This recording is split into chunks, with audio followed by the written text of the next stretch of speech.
Es un privilegio muy grande para mí estar con ustedes. Hermano Martín habló conmigo acerca de venir y hablar con algunos de los misioneros de allí.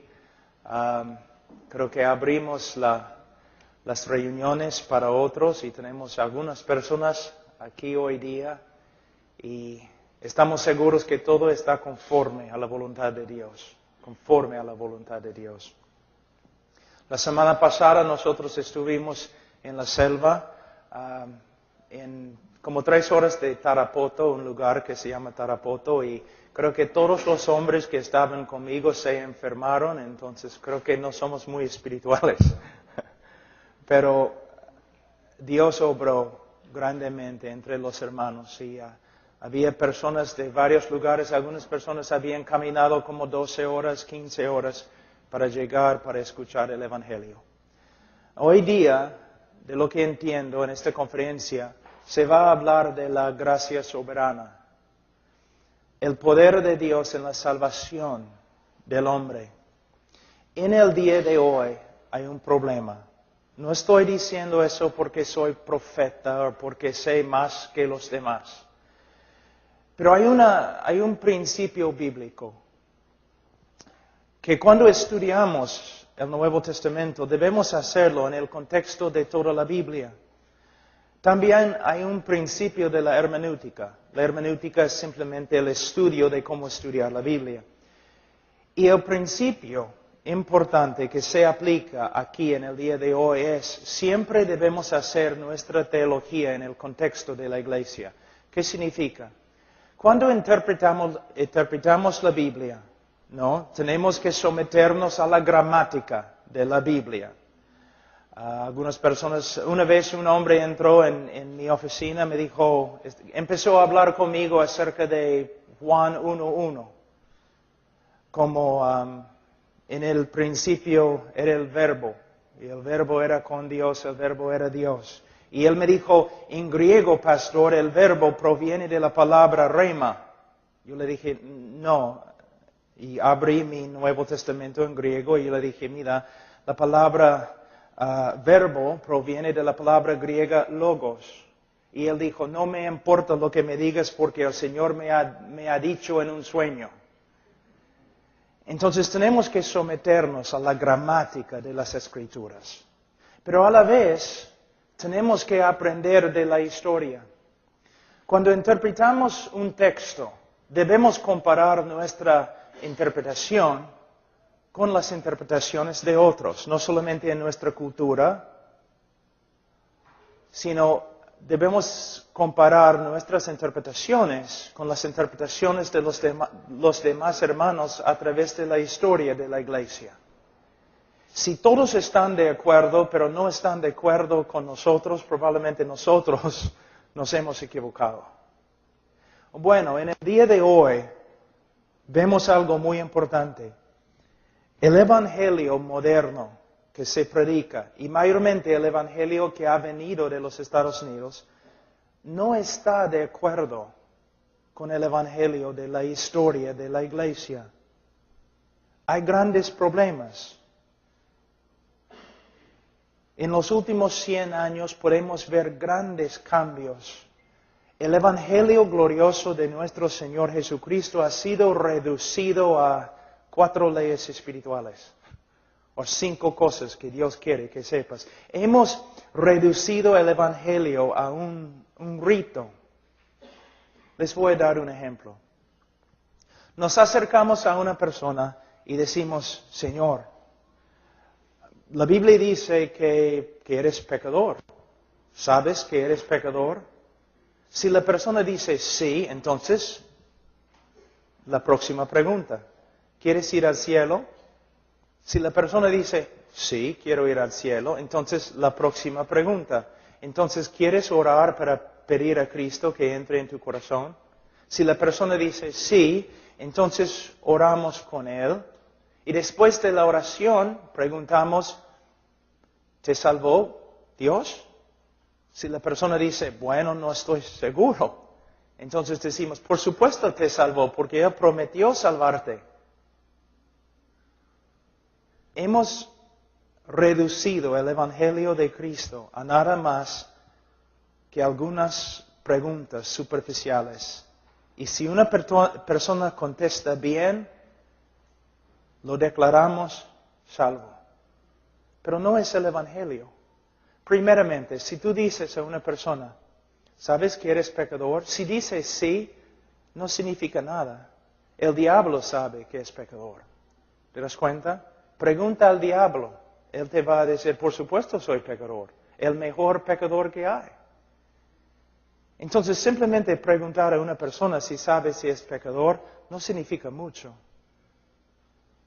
La pregunta es, desde que has escuchado el Evangelio, ¿Dios ha obrado en tu corazón de tal forma que ahora aborreces el pecado que antes amaste? Hay un cambio del corazón, en el corazón. Cuando una persona, para ser salvo, una persona tiene que arrepentirse. El arrepentimiento es más que simplemente reconocer pecado. El arrepentimiento involucra un cambio del corazón, un cambio creado por la obra del Espíritu Santo a través de la prédica del Evangelio. Si un hombre se ha arrepentido de verdad, vamos a ver un cambio en su estilo de vida, en su actitud hacia el pecado. Muchas veces personas me dicen, Pastor Pablo, tengo una nueva relación con Dios. Y yo siempre digo, bueno, ¿tienes una nueva relación con el pecado? Porque si tienes una nueva relación con Dios, vas a tener una nueva relación con el pecado. El pecado que antes amaste, ahora vas a aborrecer. Pero si una persona dice que sí, sabe que es un pecador, entonces preguntamos, ¿quieres ir al cielo? ¿Quién no? ¿Quién va a decir, no, me gustaría ir al infierno? ¿Quieres ir al cielo? Mira, todos quieren ir al cielo. Es que nadie quiere que Dios esté cuando llegue. Todos quieren ir al cielo, pero no es la pregunta. La pregunta es, ¿ahora estimas al Dios que antes ignorabas y hasta odiabas? Tu relación con Dios ha cambiado. Todo el mundo acá quiere ir al cielo. Por esta causa tenemos teoría política, estudiamos la ciencia política, todo lo demás, para tratar de crear un cielo en la tierra. Todos los hombres quieren ir al cielo, pero pocos hombres buscan a Dios.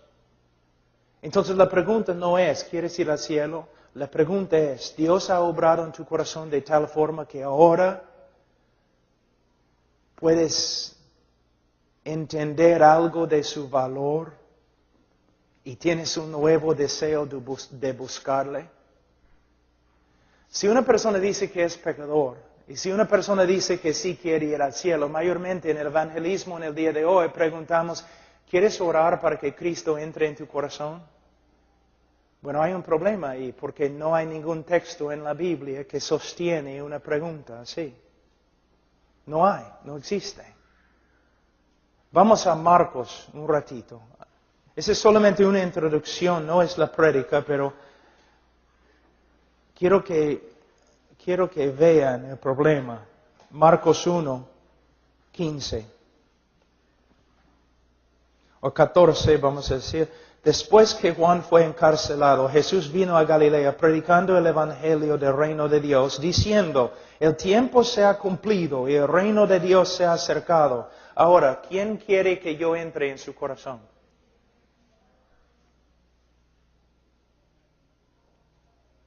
No dice esto. ¿Qué dice? Arrepentíos y creed en el evangelio. En el día de Pentecostés, después de predicar, Pedro no dijo, ¿cuántos quieren recibir a Cristo? Levanten la mano. Si has levantado la mano, pasa adelante. A los que han pasado adelante, repiten conmigo esta oración. Lo siento, no se encuentran en las Escrituras. Es algo fabricado fabricado por los hombres. Es un método de evangelismo. Y por causa de este método de evangelismo, 65% de las personas en los Estados Unidos se creen cristianos.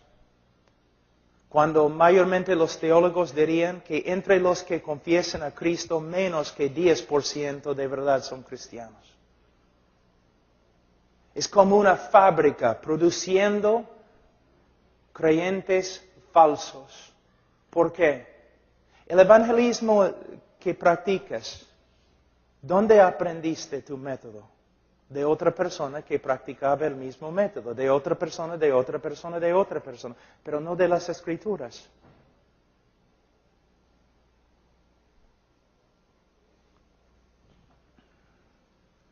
Otro problema muy grande en el evangelismo es el tema principal del Evangelio. Pocos entienden lo que es el tema principal.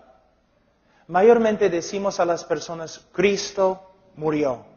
Cristo murió. ¿Por qué? Por causa de nuestro pecado. Pero no contesta la pregunta. ¿Por qué tenía que morir por nuestros pecados? ¿Y cómo tenía que morir cuando estaba en la cruz? Mayormente tenemos de nuevo un evangelio muy superficial. Cristo murió por ti. ¿Pero por qué? Por causa del pecado. ¿Pero por qué? Necesitamos entender que el evangelio comienza con el carácter de Dios, los atributos de Dios. Y vamos a Romanos capítulo 3 un ratito, voy a mostrarles algo. Romanos 3.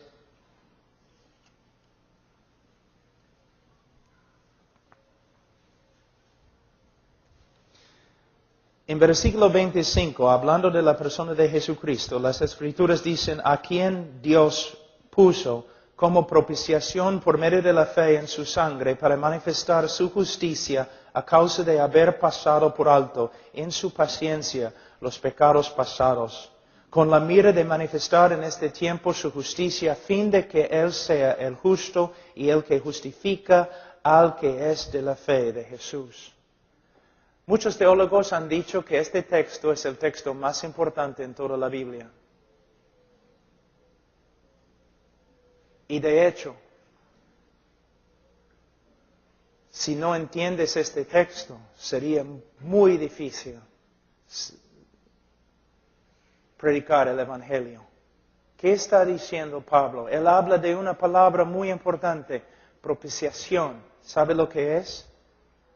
Él habla de la necesidad de que Dios sea justo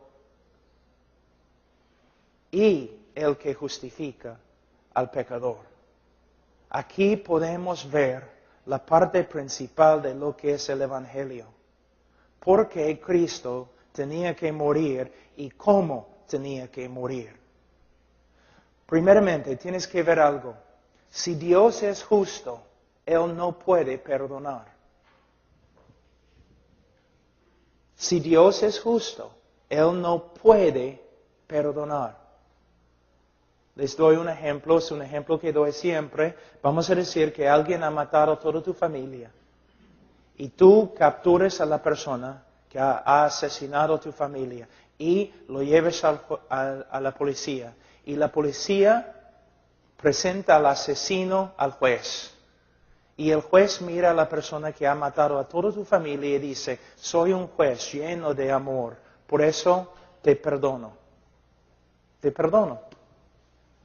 Vete. ¿Cómo vas a responder?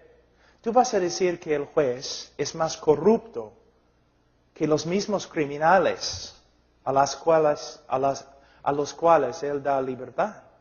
Tú vas a escribir el presidente, el Congreso, quizás vas a llamar el periódico para quejarte acerca de un juez tan corrupto como él. ¿Por qué? El juez tiene que hacer justicia. Si un juez no hace justicia, no es un juez justo. Dios es el juez de toda la tierra. Él no puede simplemente perdonar al pecador. Antes que Él puede perdonar, Él tiene que satisfacer su propia justicia. Alguien tiene que pagar. Tú dices, claro, Cristo tenía que pagar, pero ¿cómo? En el mundo hispano hay algo que yo he dado hay algo que llamo el evangelio romántico. Es un evangelio que no tiene mucho que ver con las Escrituras. Presenta a Jesús como un mártir. Habla siempre de todo lo que los romanos y todo lo que los judíos hicieron a Jesús en la cruz. Habla tanto de estas cosas que uno tiene que pensar, bueno, entonces somos salvos por medio de lo que los hombres hicieron a Jesús. Somos salvos porque ellos lo clavaron a una cruz. Somos salvos porque le golpearon. Somos salvos porque traspasaron su corazón con una lanza. Entonces, por medio del sufrimiento de Jesús causado por los hombres, Dios nos justificó. Dios satisfizo la justicia por medio de lo que Jesucristo sufrió a las manos de los hombres. No. El sufrimiento causado por los hombres tiene mucho que ver con nuestra redención. Pero lo que tienes que ver es lo siguiente. Isaías 53:10. Isaías 53:10. ¿Qué dice?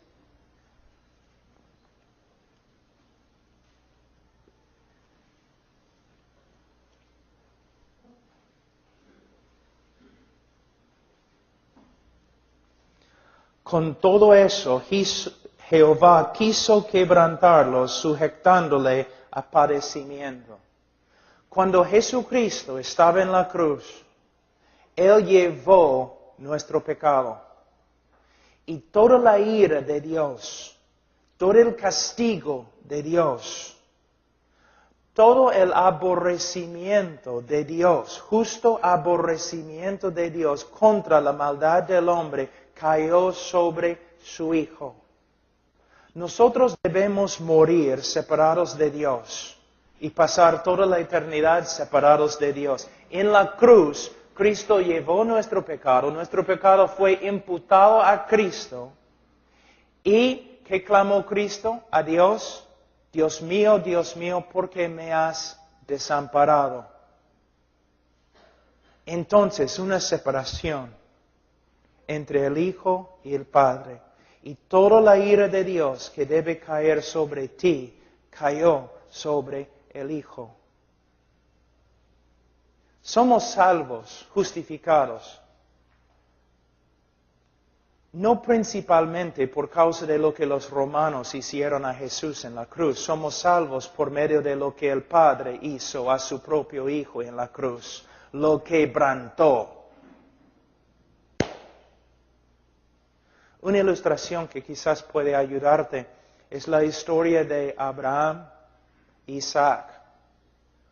Abraham dice de él que él llevó a su hijo, su único hijo que amaba, a la montaña.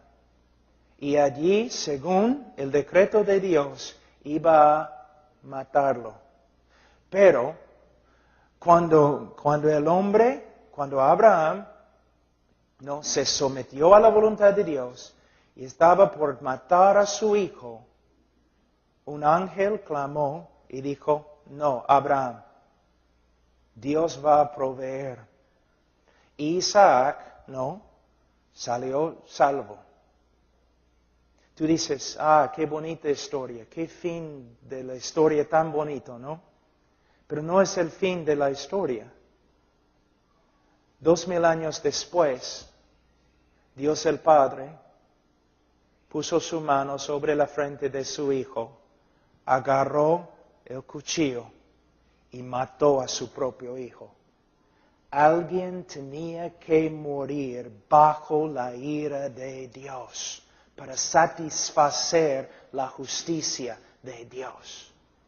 Tengo una pregunta. ¿Has escuchado el Evangelio muchas veces predicado? ¿Cuántas veces has escuchado lo que acabo de enseñar yo? Casi nunca. La énfasis siempre, lo que los hombres hicieron a Jesús, ¿no es cierto? Siempre.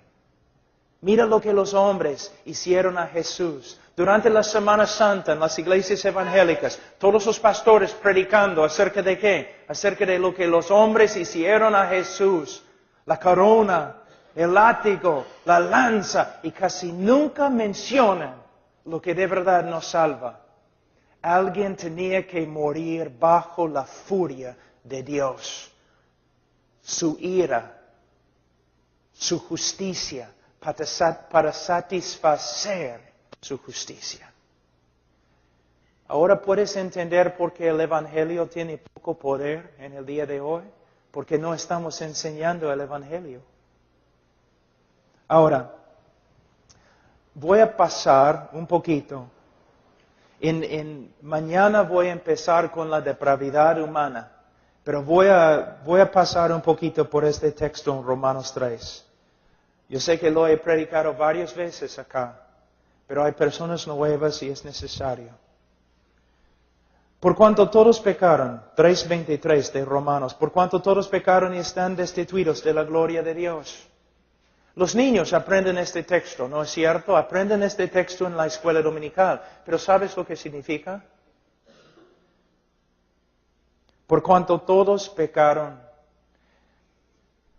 Las confesiones históricas de la Iglesia cristiana definen el pecado como cuando uno no se conforma a la voluntad de Dios.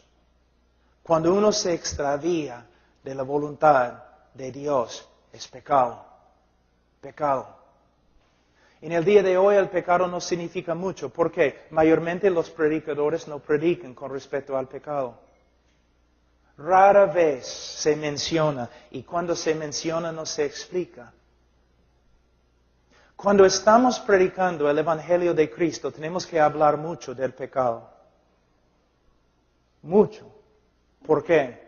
Porque el hombre tiene que entender que está perdido antes que va a buscar la salvación. Voy a usar el apóstol Pablo como un ejemplo. El libro de Romanos no es una teología sistemática, pero tiene, ¿no?, algunas características de una teología bien ordenada, casi sistemática. Pablo iba a ir a la iglesia en Roma y luego iba a ir a España y él está enviando una carta para enseñarles lo que él creía. Fíjate, en los primeros 3 capítulos del libro de Romanos, ¿qué hace Pablo? Él lucha bajo la inspiración del Espíritu Santo y con toda su fuerza intelectual, él lucha para lograr una cosa: condenar a todo el mundo. ¿De verdad? Condenar a todo el mundo. 3 capítulos dedicados a qué? A condenar al mundo, a demostrar el pecado del mundo, del hombre, y la condenación que es el resultado de su pecado. Y termina aquí en capítulo 3, puedes decir aquí, versículo 19, pero sabemos que todo lo que la ley dice, lo dice a los que están bajo la ley, para que toda boca se cierre y todo el mundo quede bajo el juicio de Dios.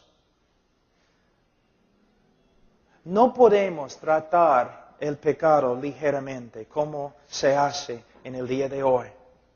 ¿Te das cuenta? La mayoría de las iglesias crecen porque hablan de victoria, milagros, prosperidad, dones, un montón de cosas. Pero están haciendo igual como los falsos profetas en el libro de Jeremías: paz, paz, cuando no hay paz. Gente que está hablando de sus dones, sus milagros, su victoria, su prosperidad, mientras viven en pecado. Sus hogares son un desastre. Hablan, caminan, se portan como diablos. Muchas personas en el día de hoy que están en las iglesias evangélicas ni son salvas. Y una de las razones por las cuales no son salvas es porque los predicadores no están predicando el evangelio. Tenemos que enfrentar al hombre con su pecado. No debemos ser hombres enojados, ni con espíritus críticos, ni nada así. Pero si amamos a los hombres, tenemos que hablarles de su pecado. Y tenemos que luchar, como el apóstol Pablo, para exponer su pecado, para manifestar su pecado, para que puedan ser sanos después. Mi mamá murió hace 2 años de cáncer, 1 año y medio. Yo recuerdo cuando fuimos al médico, era un buen médico, y él, yo podía ver cuando entraba en el cuarto, él estaba un poco preocupado y triste, y por fin se acercó a mi mamá y dijo, señora, usted tiene cáncer, y si no operamos ahora mismo, usted va a morir. Y aunque no hacemos todo lo posible, es todavía posible, probable, que vas a morir. Ahora, fue muy difícil, ¿no? El médico tuvo que hacer algo muy difícil, enfrentar a mi mamá con su problema. Pero si no lo hubiera hecho, habría sido un médico inmoral. Inmoral. Si él dice, no, tengo miedo, no quiero hacerle daño, ella se va a ofender, no puedo decirle que tiene cáncer.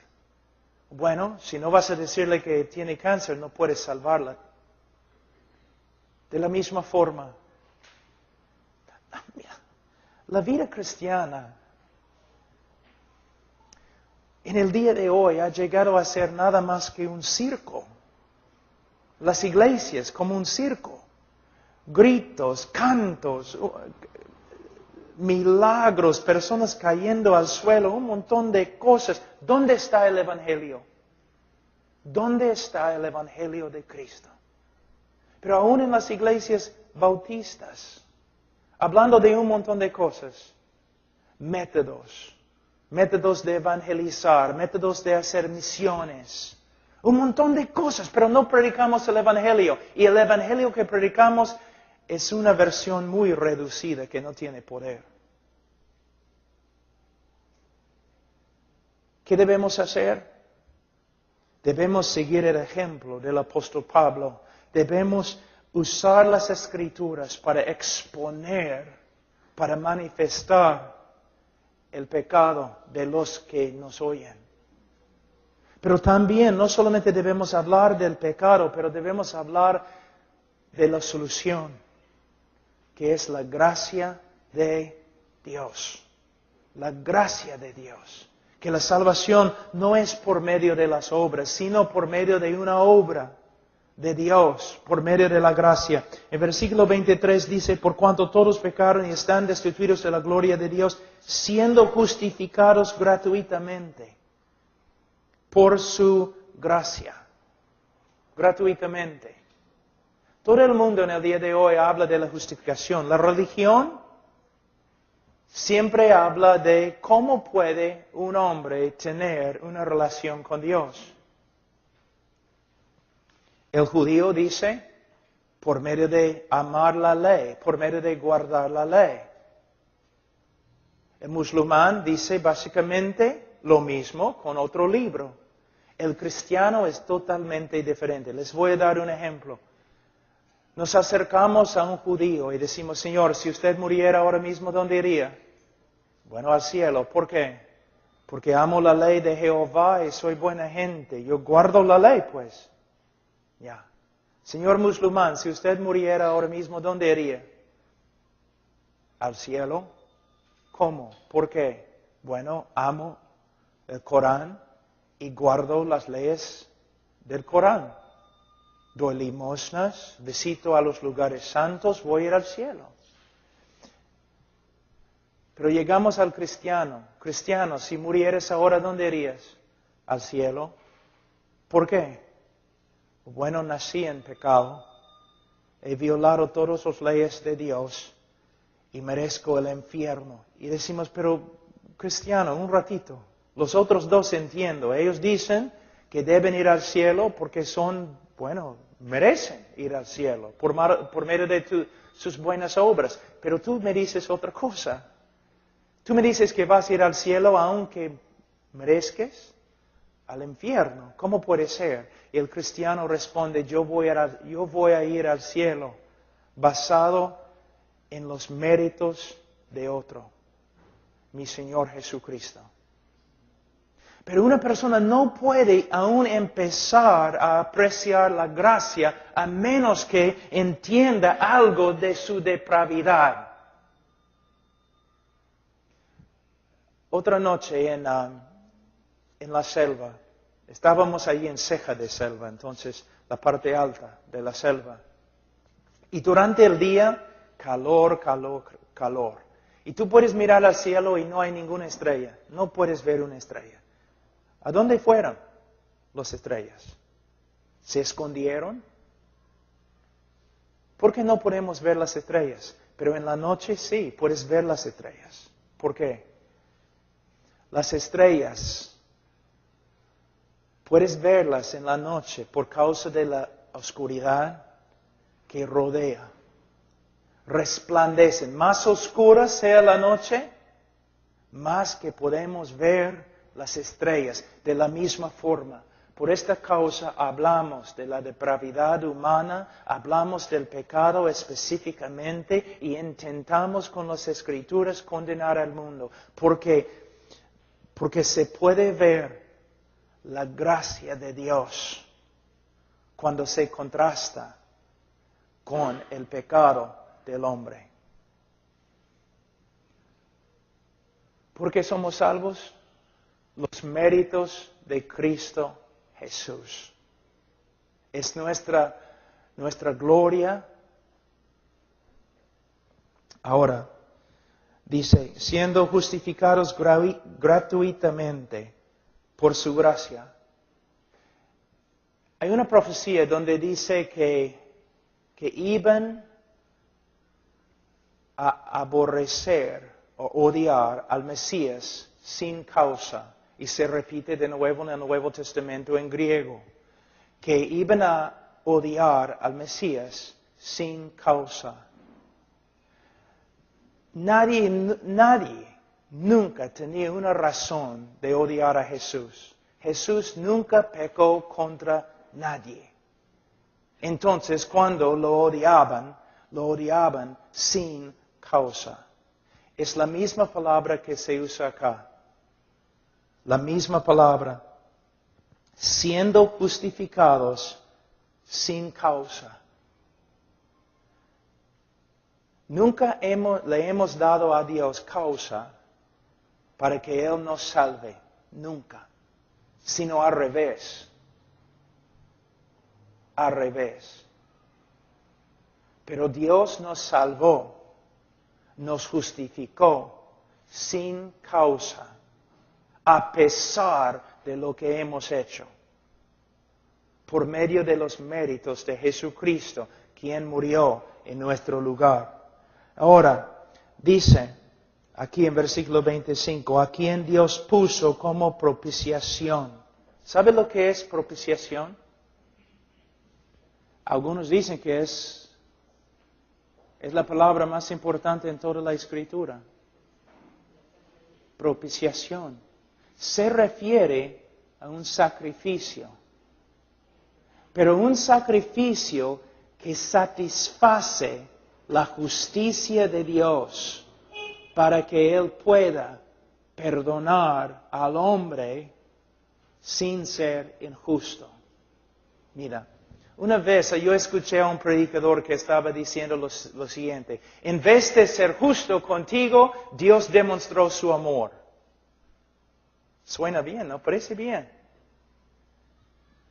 Piensa en lo que él está diciendo. En vez de ser justo contigo, Dios demostró su amor. ¿Puedes ver el problema? Están diciendo que el amor de Dios es injusto.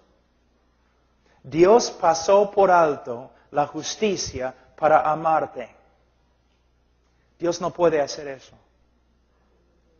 Dios es perfecto. Dios tiene que ser justo y su amor tiene que ser justo.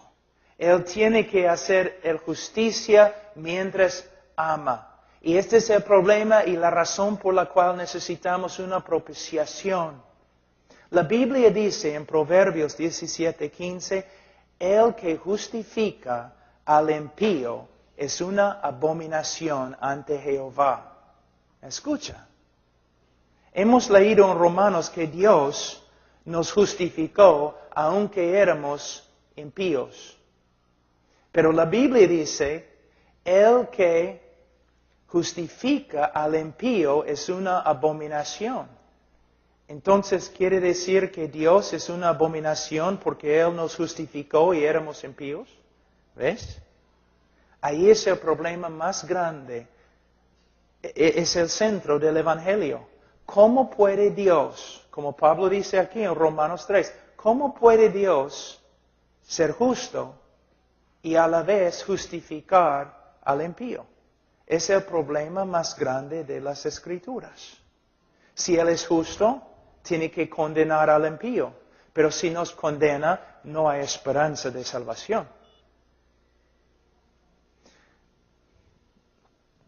Si Dios hubiera condenado toda la tierra, todos los hombres al infierno, así, al toque, si lo hubiera hecho, no habría ningún problema filosófico ni teológico, porque es exactamente lo que la tierra merece. Es exactamente lo que el hombre merece. Había necesidad de explicaciones cuando Dios empezó a salvar. ¿Cómo puede un Dios justo perdonar a los que deben morir? Bueno, Él puede hacerlo solamente porque al morir Jesucristo satisfizo una vez para siempre la justicia de Dios. Algo que es muy importante y vamos a hablar un rato de esto. A veces yo escucho a los predicadores y los cantantes cantando y predicando cosas así, ¿no? Dios buscó por todo el cielo para encontrar a alguien, ¿no? Con la buena voluntad, dispuesto a morir por el hombre, pero no podía encontrar a nadie. Dios buscó por la tierra para encontrar una persona que podía morir por el hombre pecador, pero no podía encontrar a nadie. No había ningún ángel dispuesto, ningún hombre dispuesto, o ningún hombre perfecto para morir en el lugar del hombre. Entonces Él tuvo que enviar a su Hijo. No está bien, la teología está muy, muy mal.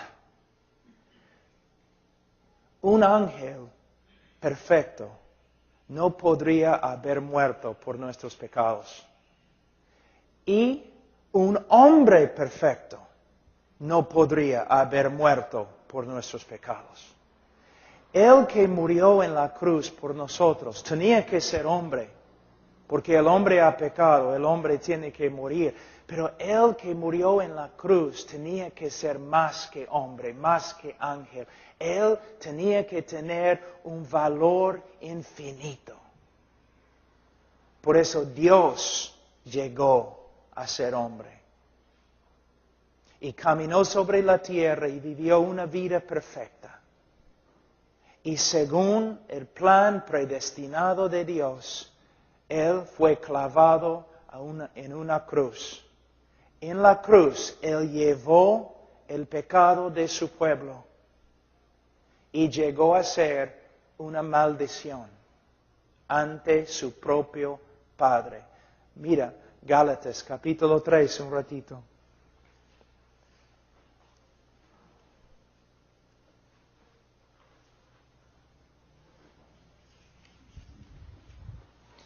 Gálatas 3, 10. Porque todos los que dependen de las obras de la ley están bajo maldición, pues escrito está, maldito todo aquel que no permaneciere en todas las cosas escritas en el libro de la ley para hacerlas. En el día de hoy, en muchas iglesias, Una maldición significa, bueno, uno se enferma o uno no prospera económicamente. No hay ninguna palabra en ningún idioma que puede describir cuán horrible es ser bajo una maldición.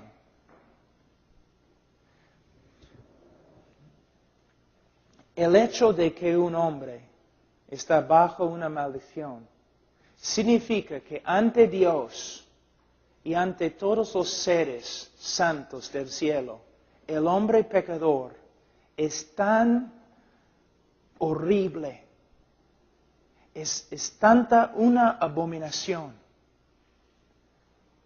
que la última cosa que el hombre pecador va a escuchar cuando él toma su primer paso para entrar en el infierno, la última cosa que él va a escuchar en el cielo es todos los seres del cielo poniéndose de pie y aplaudiendo a Dios porque Dios le ha condenado.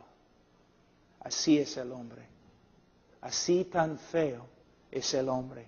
Así tan pecador es el hombre. Él merece la condenación eterna. ¿Te das cuenta? En el día de hoy tú no escuchas esas cosas nomás. No, el hombre tiene un gran valor y si no se salva todo el cielo va a llorar. No es lo que dice la Biblia.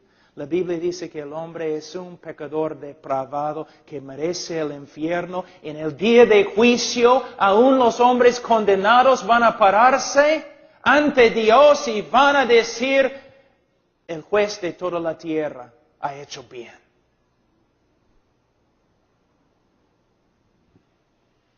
Pero la Biblia dice en versículo 13, Cristo nos redimió de la maldición de la ley, hecho por nosotros maldición.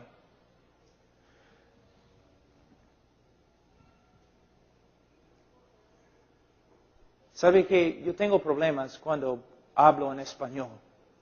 Muy limitado. Pero con respecto a este tema, aún en inglés, me faltan palabras. No hay manera de describir de verdad lo que sucedió en la cruz. Imagínate todas las maldiciones que puedes encontrar en el Antiguo Testamento. Todas las maldiciones que existen ahí. Y de ahí ponerlas sobre Jesús. Lo contrario de todas las bendiciones que se encuentran en el Antiguo Testamento sobre Jesús. Toda la ira de Dios contra Él. Cuando Él estaba en Getsemaní, Él oró 3 veces, que pase esta copa de mí. Yo sé lo que los predicadores dicen en el día de hoy. ¿Cuántas veces he escuchado a los predicadores? Sí, la copa, la cruz, el látigo, la lanza. No tiene nada que ver con esas cosas. Y algunos predicadores carismáticos, la copa era la ira de Satanás, he escuchado. Solamente hay que leer la Biblia. A través de toda la Biblia habla de la copa, especialmente en los profetas. La copa de la ira, la furia de Jehová. Toda la furia, el justo aborrecimiento de Dios contra tu maldad fue derramado sobre el Hijo. Y Él llegó a ser una maldición y su Padre le abandonó, le desamparó.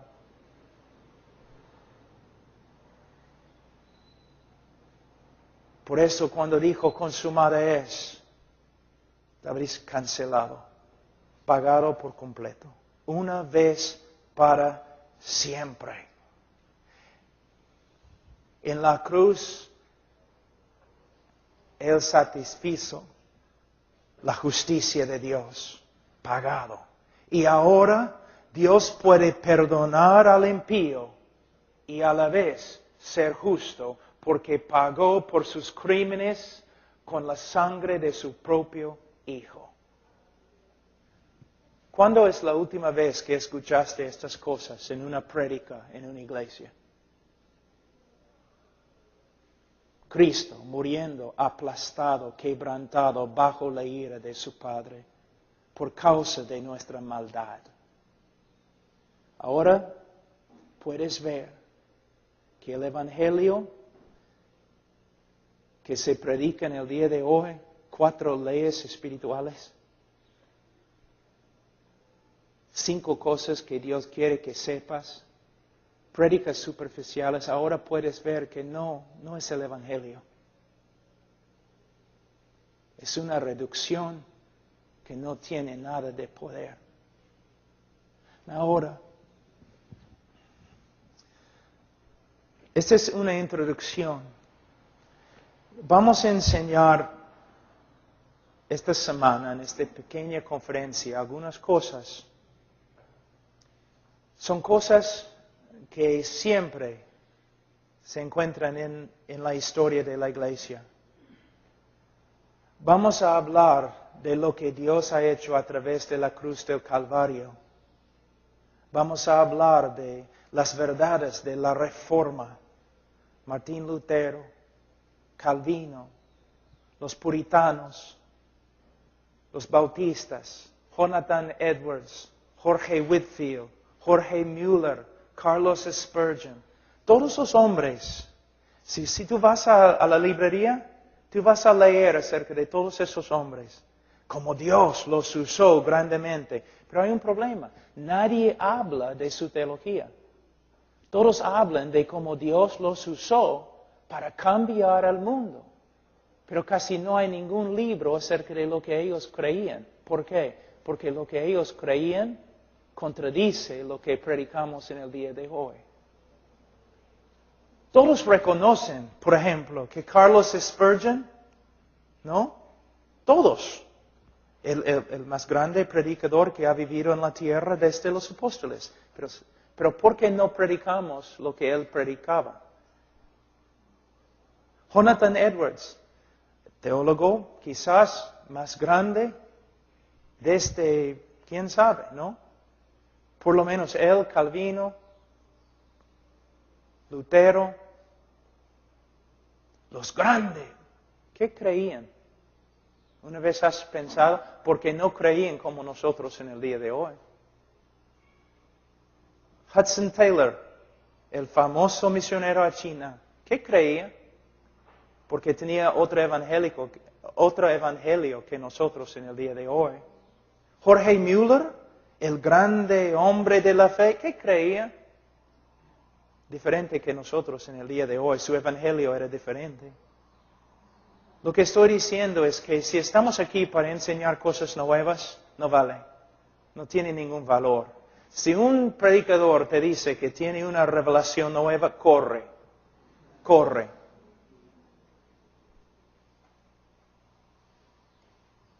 Queremos volver. Ahora, terminando.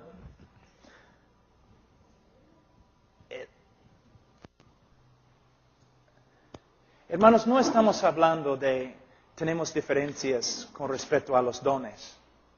O tenemos diferencias con respecto a el bautismo, aunque sea muy importante el bautismo.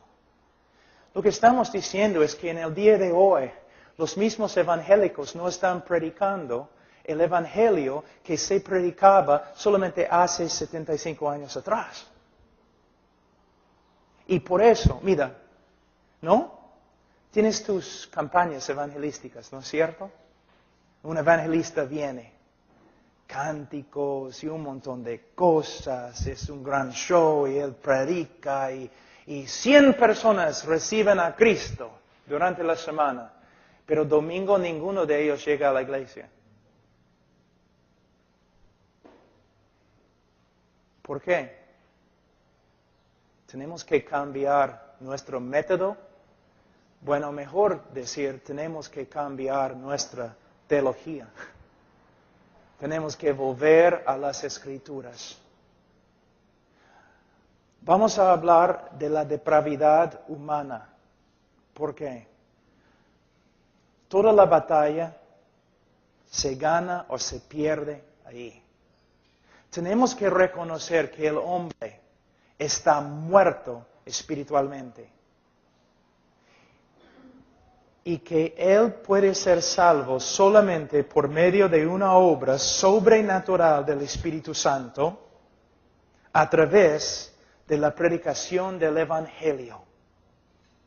En el día de hoy los evangelistas usando sus trucos, ¿no? Manipulando psicológicamente, bajando las luces, música bonita, pasa adelante, tu amigo está contigo, solo va a demorar 5 minutos, toma tu decisión, todo eso es falso. Son métodos usados por niños que no saben lo que es la palabra de Dios, el Evangelio o el poder de Dios. Tenemos que reconocer que el hombre está depravado. Si él va a recibir a Cristo, él va a recibir a Cristo por causa de una obra sobrenatural del Espíritu Santo que demuestra el poder de Dios como la misma creación del universo. De verdad, se requiere más del poder de Dios para salvar a un hombre que crear un universo. Porque Dios creó al mundo ex nihilo, fuera, sin nada, de la nada. Creó el universo. Pero para tomar un hombre corrupto, depravado y recrear al hombre a la imagen de Jesús, poder. Y es un poder que el hombre no puede generar.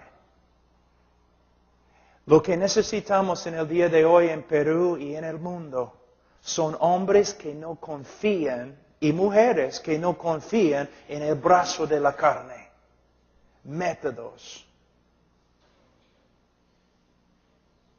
Sino personas que confían en el Evangelio de Jesucristo. Si yo me paro con una Biblia abierta y yo predico acerca del pecado, y yo predico acerca del juicio, y yo predico la cruz correctamente, Cristo muriendo bajo la ira de Dios, si predico la resurrección de Jesucristo de entre los muertos, y si doy un llamado de arrepentimiento y fe, Dios va a salvar. Él va a edificar a su iglesia. Él va a hacer una obra. Debemos dejar a un lado todas estas cosas y predicar las Escrituras. ¿No es cierto que cuando vas a una conferencia de misiones, mayormente hablan de métodos, estadísticas, cosas que puedes hacer para manipular a los demás? No. Nosotros tenemos la palabra de Dios, la oración y amor. Son nuestras armas. Y si vamos a pelear, peleamos con la predicación de la palabra de Dios. Oración, intercesión de rodillas, clamando a Dios para que Él haga milagros entre nosotros. ¿No? Y amor que se sacrifica. Hermanos, de verdad, discúlpeme, estoy tan limitado cuando hablo en español, pero mi esposa es peruana, pero todavía no aprendo mucho porque ella siempre habla, no permite que yo hable. Entonces yo no. Ten paciencia, tengan paciencia conmigo. Los otros predicadores, yo les aseguro, les va a enseñar mucho más. Pero esta es una introducción. ¿Ya? Oremos. Padre Santo, te doy gracias. Te pido, Señor, en el nombre de Cristo. Es un privilegio muy grande para mí estar con ustedes. Hermano Martín habló conmigo acerca de venir y hablar con algunos de los misioneros de allí. Creo que abrimos las reuniones para otros y tenemos algunas personas aquí hoy día y estamos seguros que todo está conforme a la voluntad de Dios, conforme a la voluntad de Dios. La semana pasada nosotros estuvimos en la selva, en como 3 horas de Tarapoto, un lugar que se llama Tarapoto, y creo que todos los hombres que estaban conmigo se enfermaron, entonces creo que no somos muy espirituales. Pero Dios obró grandemente entre los hermanos y había personas de varios lugares, algunas personas habían caminado como 12 horas, 15 horas para llegar, para escuchar el Evangelio. Hoy día, de lo que entiendo en esta conferencia, se va a hablar de la gracia soberana, el poder de Dios en la salvación del hombre. En el día de hoy hay un problema. No estoy diciendo eso porque soy profeta o porque sé más que los demás. Pero hay un principio bíblico que cuando estudiamos el Nuevo Testamento debemos hacerlo en el contexto de toda la Biblia. También hay un principio de la hermenéutica. La hermenéutica es simplemente el estudio de cómo estudiar la Biblia. Y el principio importante que se aplica aquí en el día de hoy es, siempre debemos hacer nuestra teología en el contexto de la Iglesia. ¿Qué significa? Cuando interpretamos la Biblia, ¿no? Tenemos que someternos a la gramática de la Biblia. Algunas personas, una vez un hombre entró en mi oficina, me dijo, empezó a hablar conmigo acerca de Juan 1:1, como en el principio era el verbo, y el verbo era con Dios, el verbo era Dios. Y él me dijo, en griego, pastor, el verbo proviene de la palabra rema. Yo le dije, no. Y abrí mi Nuevo Testamento en griego y le dije, mira, la palabra verbo proviene de la palabra griega logos. Y él dijo, no me importa lo que me digas porque el Señor me ha dicho en un sueño. Entonces tenemos que someternos a la gramática de las Escrituras. Pero a la vez tenemos que aprender de la historia. Cuando interpretamos un texto, debemos comparar nuestra interpretación con las interpretaciones de otros, no solamente en nuestra cultura, sino debemos comparar nuestras interpretaciones con las interpretaciones de los demás hermanos a través de la historia de la Iglesia. Si todos están de acuerdo, pero no están de acuerdo con nosotros, probablemente nosotros nos hemos equivocado. Bueno, en el día de hoy vemos algo muy importante. El Evangelio moderno que se predica, y mayormente el Evangelio que ha venido de los Estados Unidos, no está de acuerdo con el Evangelio de la historia de la Iglesia. Hay grandes problemas. En los últimos 100 años podemos ver grandes cambios. El Evangelio glorioso de nuestro Señor Jesucristo ha sido reducido a 4 leyes espirituales, o 5 cosas que Dios quiere que sepas. Hemos reducido el Evangelio a un rito. Les voy a dar un ejemplo. Nos acercamos a una persona y decimos, Señor, la Biblia dice que eres pecador. ¿Sabes que eres pecador? Si la persona dice sí, entonces, la próxima pregunta, ¿quieres ir al cielo? Si la persona dice sí, quiero ir al cielo, entonces la próxima pregunta, entonces,